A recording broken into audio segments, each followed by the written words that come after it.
Story, we move to the Middle East, where the Red Cross and Gaza Health Ministry has said at least 27 people have been killed at a new food distribution centre in southern Gaza. As per reports, Israeli soldiers opened fire near crowds of Palestinians walking towards the aid site.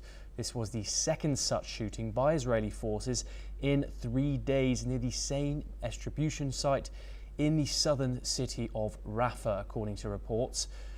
Thousands of hungry Palestinians are coming early each day in hopes of securing a food handout. The United Nations has condemned the ongoing humanitarian crisis and the fresh attacks. UN Human Rights Chief Volker Turk has said that deadly attacks on civilians around aid distribution sites in the Gaza Strip constituted as a war crime. Meanwhile, here's what the OHCHR spokesperson had to say about the attacks. Deadly attacks on distraught civilians trying to access the paltry amounts of food aid in Gaza are unconscionable. For a third day running, people were killed around an aid distribution site run by the Gaza Humanitarian Foundation. This morning, we received information that dozens more people were killed and injured. There must be a prompt and impartial investigation into each of these attacks and those responsible held to account.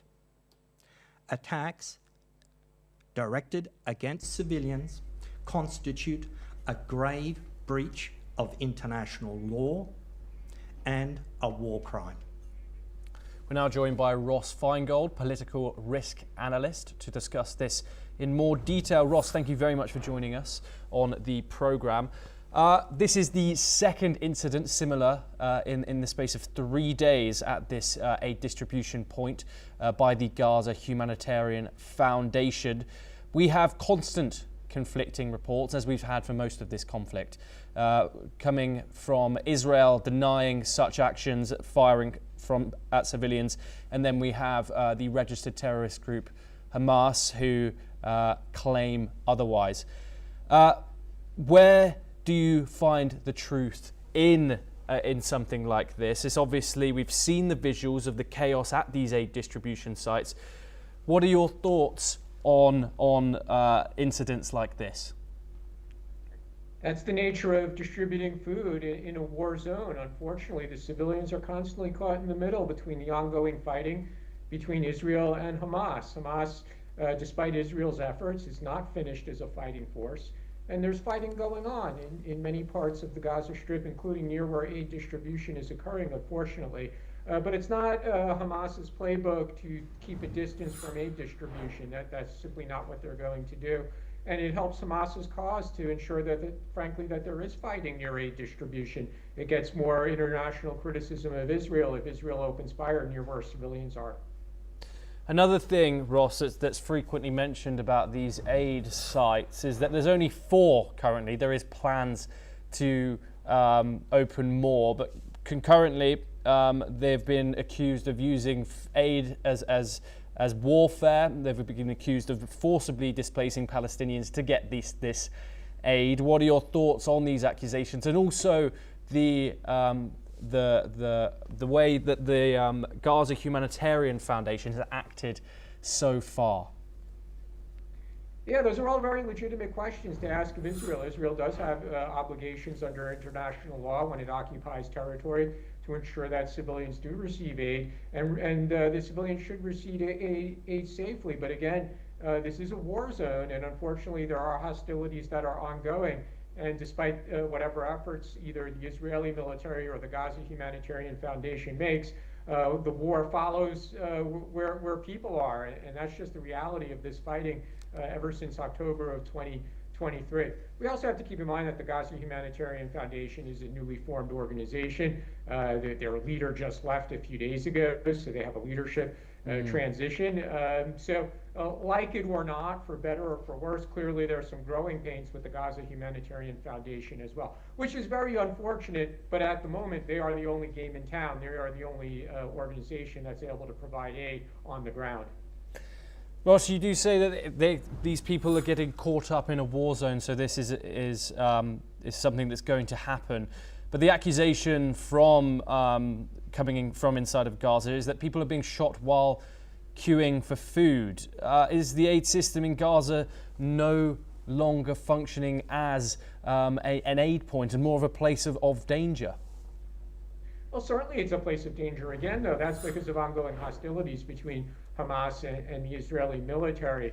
Of course, the Gaza government, or what's left of it, and Hamas's health ministry or spokespeople, they're going to try and make Israel out to look as bad as possible. Again, that just fits their own goals to have as much international criticism of Israel as possible. And it seems like whatever Israel does, such as trying to facilitate the distribution of aid by the Gaza Humanitarian Foundation, Israel's going to come in for international criticism.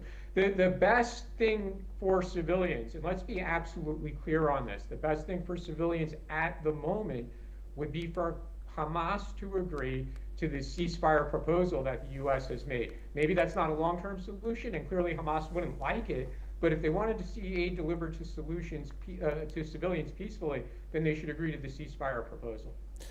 Ross, these visuals of shooting going on at these aid distribution sites and other such atrocity allegations have been very frequent now, and along with that has come international condemnation. What are your thoughts on powers, some world leaders now speaking out against actions of Israel, possibly threatening direct sanctions on the Israeli state? Do you think that it is warranted? Certainly there's a lot more international criticism from Western European countries specifically, as well as countries that have consistently criticized Israel throughout the war. But that doesn't change how Israel conducts the war, because they are at war. At the risk of simplifying the situation, they're at war with Hamas, and the Israeli military and Hamas are shooting at each other in Gaza. Sometimes the hostilities occur near civilians. So this is what makes Israel so angry, because they think the Western governments, and in recent days the Western European governments that are criticizing Israel, they're really playing into Hamas's hands, and that just angers Israel. But ultimately, no matter what criticism or even sanctions come out of Western Europe, it's unlikely to change how Israel conducts the war, even if it has prompted Israel to cooperate with organizations like the Gaza Humanitarian Foundation to facilitate aid deliveries. But again, I'll just have to reiterate the point. The best solution at the moment would be for Hamas to agree to the ceasefire proposal that's on the table. How important is Israel's credibility on the world stage? Once again, we've seen it. We've seen the opposition rising, and you say from Western Europe, and also Canada has raised their concerns. Do you see, if more opposition comes out, Israel changing their strategy to this? Or do you think Netanyahu will stand by his principles and continue Operation Gideon's Chariots, is what it's called? What are your thoughts? It's more likely that Netanyahu digs in. They're not totally disconnected from the international criticism. Again, I think the recent international criticism prompted Israel to work with the Gaza Humanitarian Foundation to facilitate aid deliveries. But generally speaking, Netanyahu and the coalition of very conservative, or some people call them right-wing, political parties that make up this government, they're not going to change how they conduct the war. So for a